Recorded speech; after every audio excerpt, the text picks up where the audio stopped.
ETV YouTube channels లో మీ వ్యాపార ప్రకటనల కోసం ఈ నంబర్కి కాల్ చేయండి.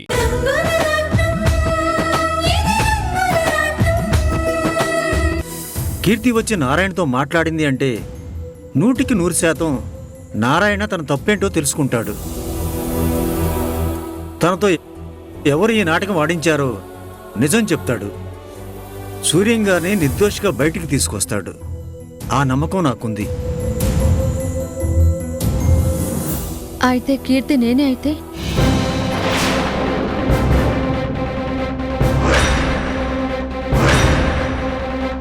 ఏంటమ్మా? అవును బాలాజీ గారు, నేనే కీర్తిని. మీ కళ్ళ ముందే ఉన్నాను.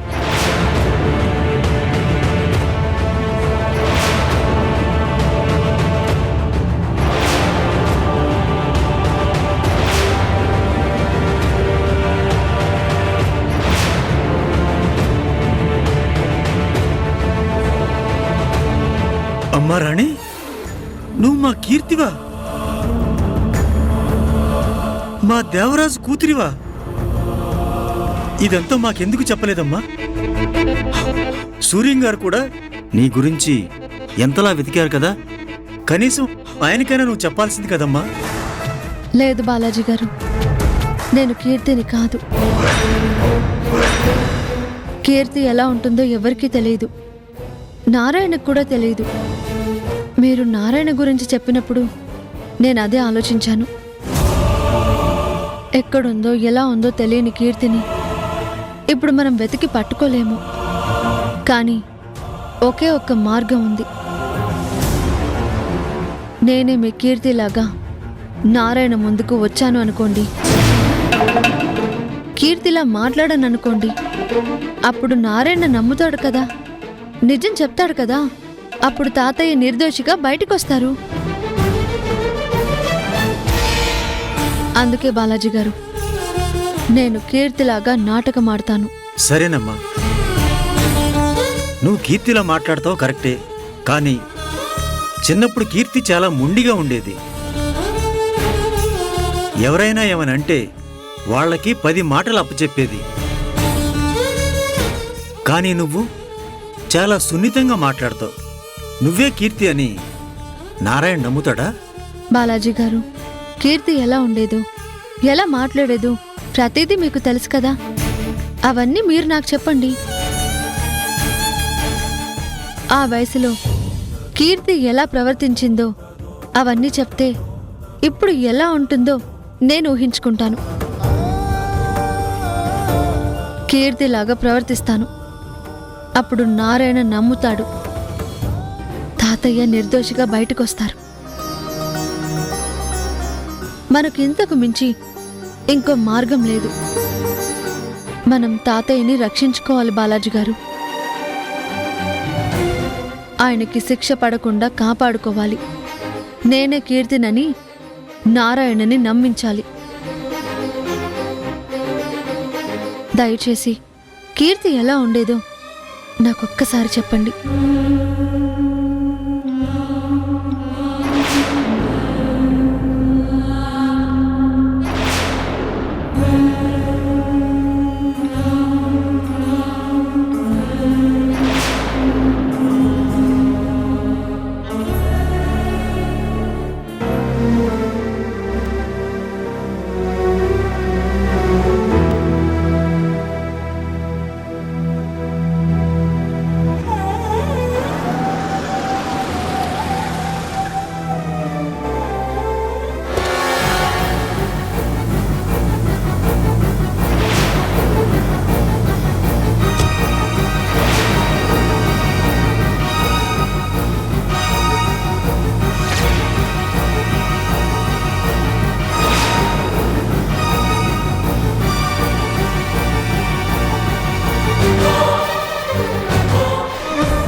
సమంత ఇక్కడికొచ్చిందేంటి?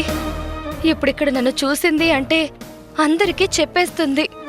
లేదా వంశీ ప్రేమించిన వర్షని నేనేనని కళ్యాణ్ గారికి చెప్పేస్తుంది. రెండూ మంచిది కాదు. తనకు నేను కనబడకూడదు.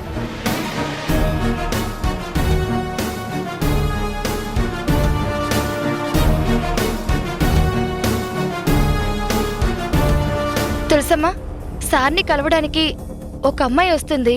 సార్ బయటికి వెళ్లారు, రావడానికి చాలా సమయం పడుతుంది అని చెప్పి పంపించేసే. ఎందుకమ్మా?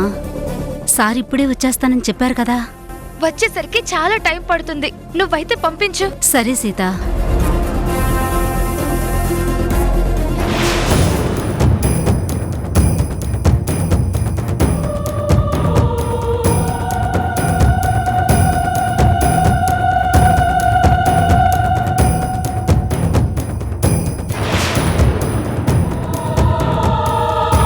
ఎవరమ్మా మీరు? ఎవరు కావాలి? డాక్టర్ కళ్యాణ్ గారిని కలవడానికి వచ్చాను. డాక్టర్ గారు బయటికి వెళ్ళారమ్మా. ఎప్పుడొస్తారో తెలీదు. రేపు ఉదయం హాస్పిటల్లో కలవండి. పర్వాలేదు, ఎప్పుడొచ్చినా ఆయన్ని కలిసాకే వెళ్తాను. అంతవరకు నేను వెయిట్ చేస్తాను.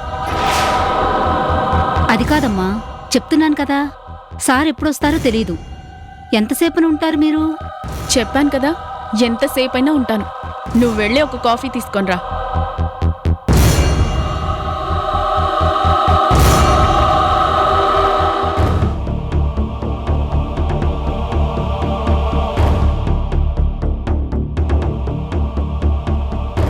నాకు తెలుసు వర్ష, నువ్వు నా కంట పడకూడదని ఈ పని మనిషితో ఇలా చెప్పించావని.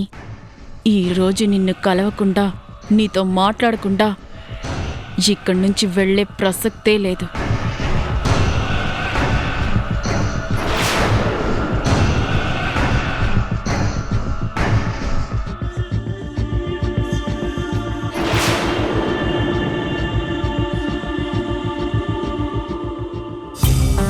సారీ ఆంటీ, ఆ రోజు నీతో అలా మాట్లాడాను కదా, తప్పైంది. మరి ఆ రోజు అలా ఎందుకు మాట్లాడావు? ఈరోజు సారీ ఎందుకు చెప్తున్నావు? మీరు మంచి వాళ్ళని, వంశీ అంకుల్ని ఏమి చేయలేదని మా డాడీ నాతో చెప్పారు, అందుకే చెప్తున్నాను. మీ డాడీ చెప్పింది నిజమేనమ్మా. మీ వంశీ అంకుల్ అంటే నాకు ఎంతో ఇష్టం. అలాంటి వ్యక్తిని నేనెందుకు కొట్టిస్తాను? సరే ఆంటీ, మా అమ్మని కలిసారా మీరు? లేదమ్మా, ఇంతవరకు మీ అమ్మ బయటికే రాలేదు. అవునా? ఇప్పుడు నేనే పరిచయం చేస్తాను. నాతో రండి. అమ్మ తన గదిలో ఉన్నట్టుంది. రండి ఆంటీ.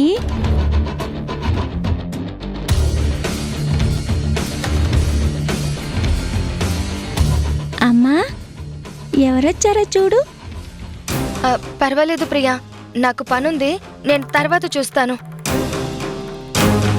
అలా అంటారేంటండి? మిమ్మల్ని కలవడానికే వచ్చాను. కనీసం నా వైపు తిరిగి పలకరించరా?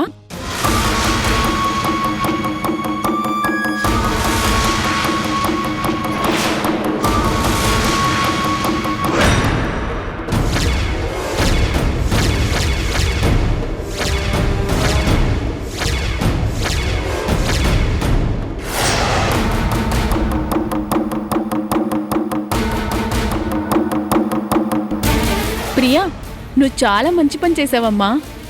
Really you are great.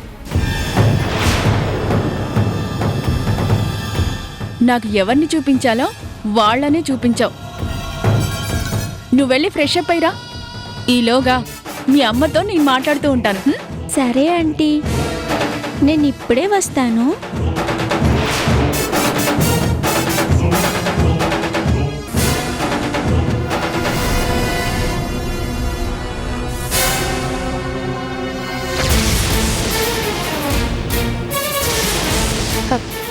చూడు సమంత, నేను గతాన్ని వదిలేశాను.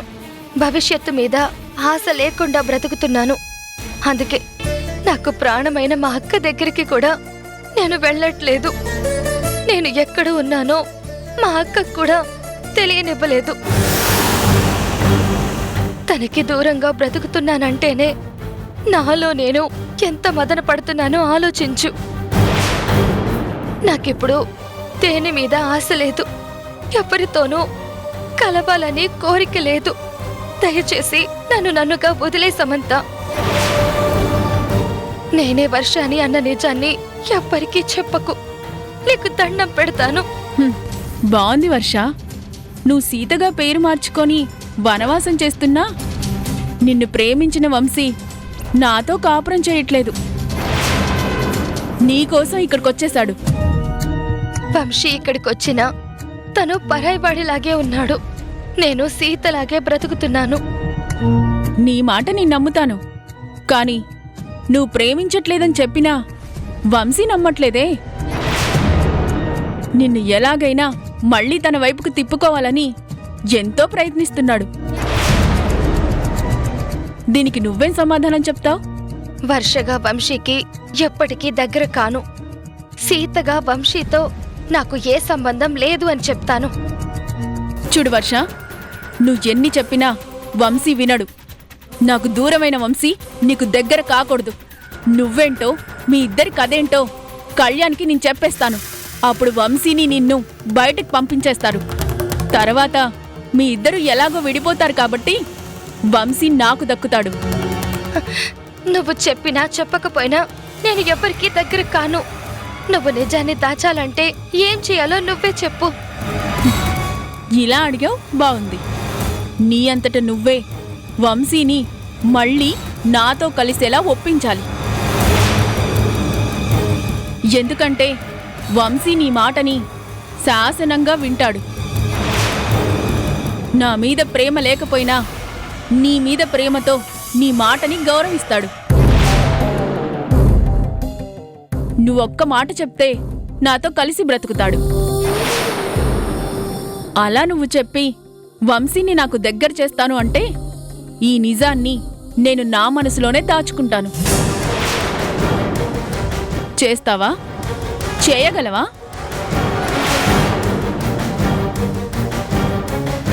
ఇందులో బలవంతమేమీ లేదు వర్ష.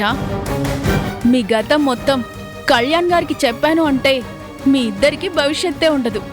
ఇప్పుడు వంశీ నీకు దూరంగా ఉన్నా కొంచెం ప్రశాంతంగా ఉన్నాడు. అప్పుడు అది కూడా పోయి పూర్తిగా పిచ్చోడైపోతాడు.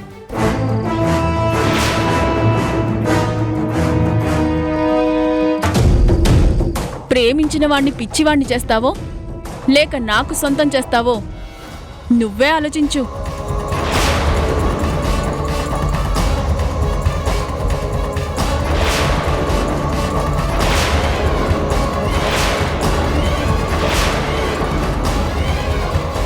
సరే సమంత, నువ్వు చెప్పినట్టే చేస్తాను. చేస్తాను అని మాట అంటే సరిపోదు వర్ష. నువ్వు మాట మార్చొచ్చు, లేదా వంశీయే నువ్వు మాట మార్చేలా చేయొచ్చు. అందుకే నిన్ను అమ్మాని పిలుస్తున్నా ఆ ప్రియ మీద ఒట్టేసి చెప్పు.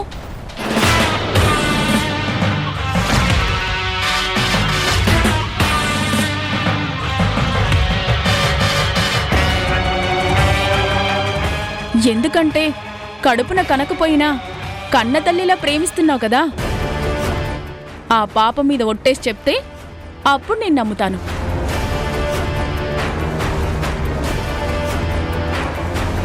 ప్రియ మీద ఒట్టేసి చెప్తున్నాను సమంత. మళ్ళీ వంశీని నిన్ను దగ్గర చేసే బాధ్యత నాది. ప్రామిస్.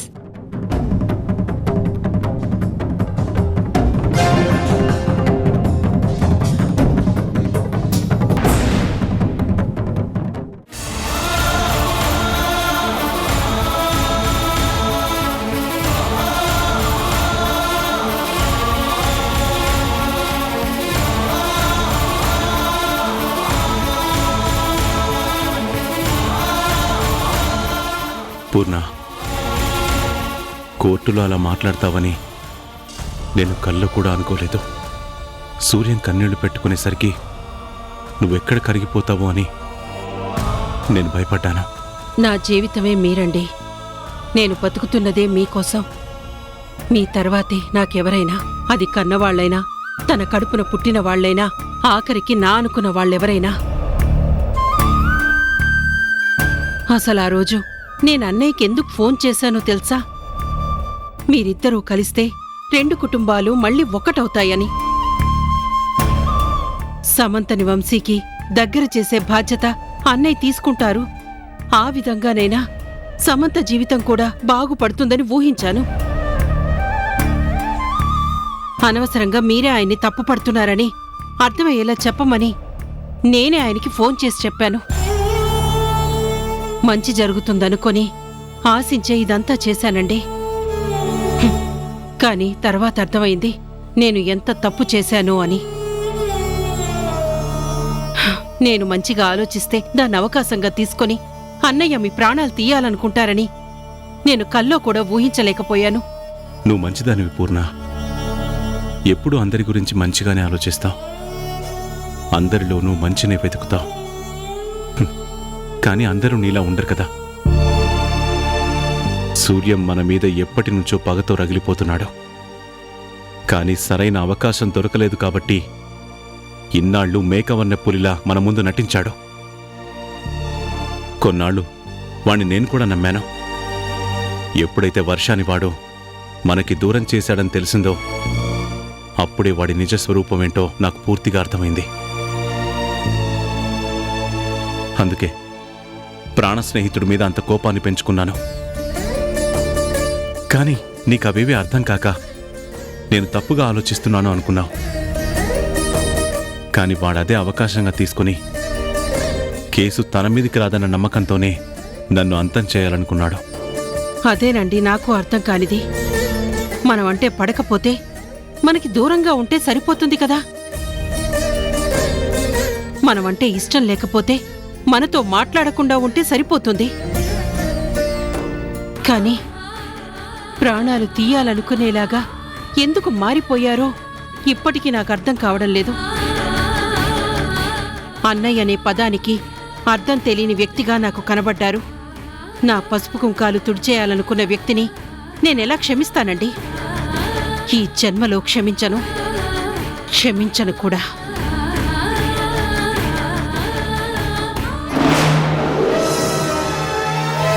నా ప్లాన్ సూపర్ సక్సెస్ అయింది. ఈ ఇంట్లో ఇన్ని రోజులు ఆ సూర్యానికి సపోర్ట్ ఉన్న ఒకే ఒక వ్యక్తి వదిన.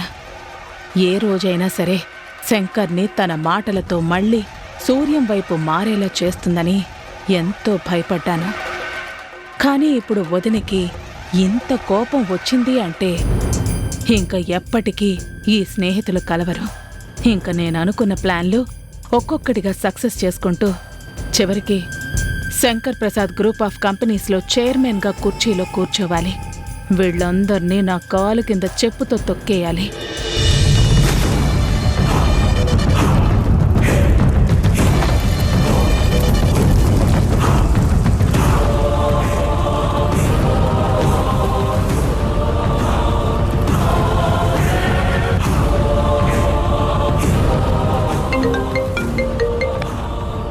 హలో మేడం, నారాయణ మాట్లాడుతున్నాను.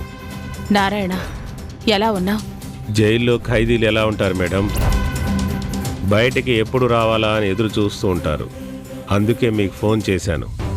అసలు నీ దగ్గరికి ఫోన్ ఎలా వచ్చింది? నన్ను వెతుక్కుంటూ మీరు రాలేదా? అలాగే జైల్లో కూడా నేను ప్రయత్నిస్తే ఫోన్ దొరికింది. ఇంతకీ నన్ను మీరు ఎప్పుడు బయటికి తీసుకొస్తున్నారు? చెప్పాను కదా, నేనేం చేయాలో అది చేస్తానని. చూడండి మేడం, మీ పని అయ్యే వరకు నాకు మంచి మాటలే చెప్పారు, బాగానే నమ్మించారు. కానీ నేను అరెస్ట్ అయ్యాక కనీసం పట్టించుకోవడం మానేశారు. దీన్ని బట్టి నాకు అర్థమవుతుంది నేను ఇక్కడే జైల్లో మగ్గిపోతానని.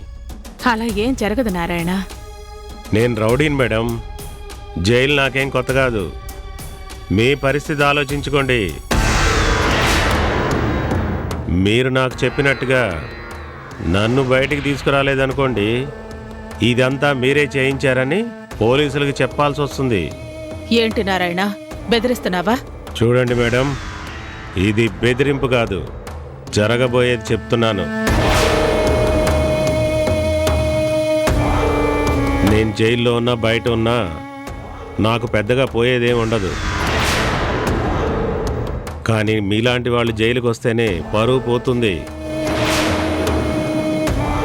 నన్ను బయటికి తీసుకురాకపోతే ఇక్కడ నేను నోరు విప్పాల్సి ఉంటుంది.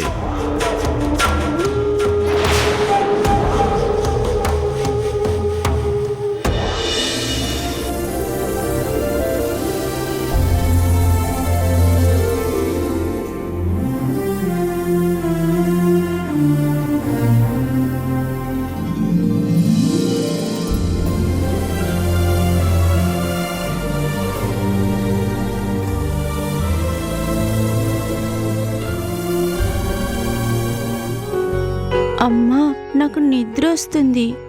మా అమ్మవు కదా, ఈ కొంచెం వర్క్ చేసేస్తే నీకు ముద్దు పెడతాను, సరేనా? సరేనమ్మా, అలాగే చేస్తాను. కానీ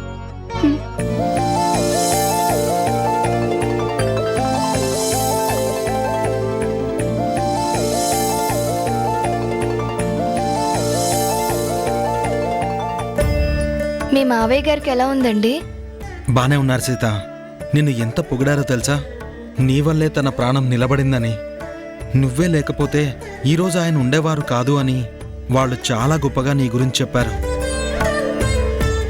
నీ విషయంలో వాళ్ళు మాట్లాడిన తీరు చూస్తే నాకే చాలా ఆశ్చర్యం అనిపించింది. ఒకరోజు నిన్ను తిట్టిన వాళ్లేనా ఈరోజు నీ గురించి ఇంత గొప్పగా మాట్లాడారని నేను కూడా ఎంతో ఆనందపడ్డాను. ఆ రోజు నేను ఇంట్లోంచి వెళ్ళిపోమ్మన్నందుకు ఈరోజు నాకు క్షమాపణ కూడా చెప్పారు. నిజంగా ఇది నువ్వు సాధించిన గొప్ప విజయం సీత. ఇందులో నా గొప్పతనం ఏం లేదండి. నేను హాస్పిటల్లో జాయిన్ అయిన రోజు మీరు నాతో మాట చెప్పారు, ప్రాణాపాయ స్థితిలోనే హాస్పిటల్కి వస్తారు, మనం ఏం చేసైనా ఆ ప్రాణాల్ని నిలబెట్టాలి అని. ఇలాంటి పరిస్థితుల్లో ఎలా ట్రీట్మెంట్ చెయ్యాలో మీరే నాకు నేర్పించారు. నేను అదే చేశాను. ఆయన ప్రాణం నిలబడింది. ఇందులో నేను చేసిందేముంది? అదే నా వృత్తి ధర్మం. ఇదే సీత నీలో గొప్పదనం. నువ్వు ఎంత మంచి పని చేసినా అది వృత్తి ధర్మం అంటావు. అందుకే నీ విషయంలో అందరూ మెచ్చుకుంటారు. ఇదే కరెక్ట్ సమయం. సీతకి నా ప్రేమ గురించి చెప్పాలి. మనం పెళ్లి చేసుకుందాం సీత అని అడగాలి. ఏంటి సార్ ఆలోచిస్తున్నారు? సీత, నీకు విషయం చెప్పాలి. అది జీవితానికి సంబంధించింది.